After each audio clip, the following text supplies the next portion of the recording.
All right, here now with reaction, former senior advisor to President Trump, Stephen Miller, and former House Intel Committee Chair Devin Nunes, now the head of Truth Social. Devin, you went head-to-head with him. Not only did he tell a lie day after day after day, you were proven correct in what you were telling the public, but even to this very day, he's clinging to the Russia hoax lie in comments that he made earlier today. Yeah, he will still continue to do that. He's running for Senate in California and now is actually in the lead.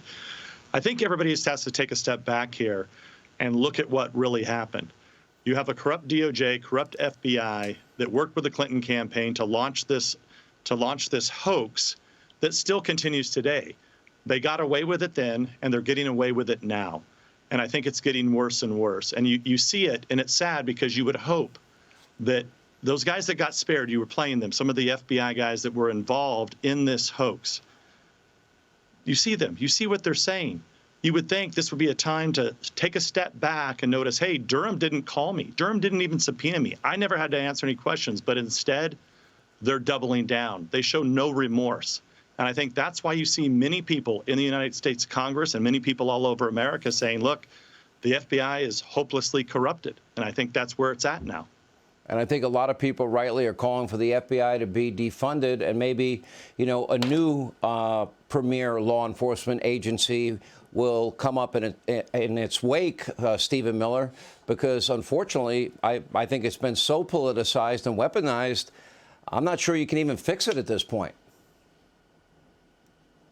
Well, let's not mince our words. What you saw in 2016, continuing out through the entirety of the Trump presidency, was a coup by an unelected bureaucracy, an attempt to throw Donald Trump out of the White House, and then a continuing, sustained, unrelenting attempt to undermine his presidency every single day he was in office, and then to jail his staff and his advisors, from Mike Flynn to Paul Manafort and on down the list. And that effort has continued and become this series of prosecutions, including the investigations now by DOJ, for the purpose of keeping him out of the White House yet again. These are the kinds of tactics that you see in banana republics, in despotic regimes, in failed third world states. The task of reforming the security state and federal law enforcement is a matter of survival for American democracy, to continue to be a self-governing republic where the people, not the elites, not the corrupt media, and not the corrupt bureaucracy, choose our leaders. You know, and Devin, it continued in 2020. I mean, the FBI had Hunter Biden's laptop in December of 2019.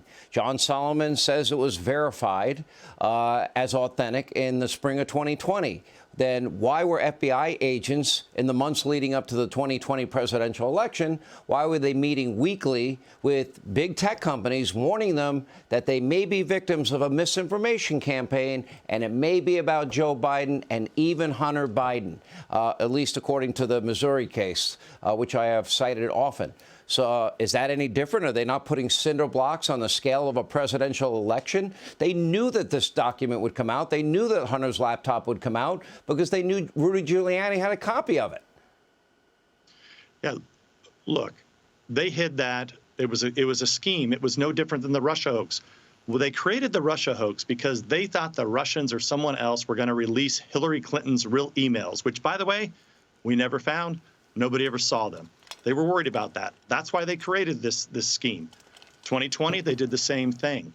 And what they've done is they've poisoned millions of Americans' minds, where you have so many people out there that I bet, Sean, if you did a poll today, you probably still have half of America who still thinks that Trump and Republicans have something to do with Russia, when the reality is the only people who've had anything to do with Russia was Hillary. And now you've actually, got a Rasmussen Biden. poll shows that, you know, the vast overwhelming majority of independents, Republicans, and almost 50% of Democrats see that things would not run right in 2020, especially in light of the Hunter Biden laptop during issue. the election. Yeah, during the election. I think that has broken through, and I think that's why you see the polls look really good for Donald Trump. But still, there is a two-tier justice system in this country, and the Republicans in Congress have a hell of a job to do in the future, because I think, you know, not having a a trustworthy DOJ and FBI is, as Stephen just said, it leads to a banana republic, stuff you see in the third world. Oh, what's scheduled for 2024? There must be accountability, Sean. There must be accountability.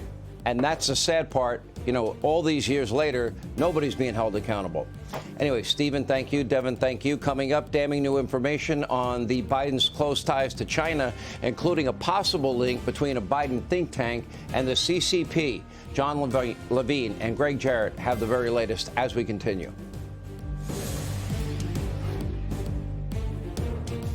Hey, Sean Hannity here. Hey, click here to subscribe to Fox News YouTube page and catch our hottest interviews and most compelling analysis.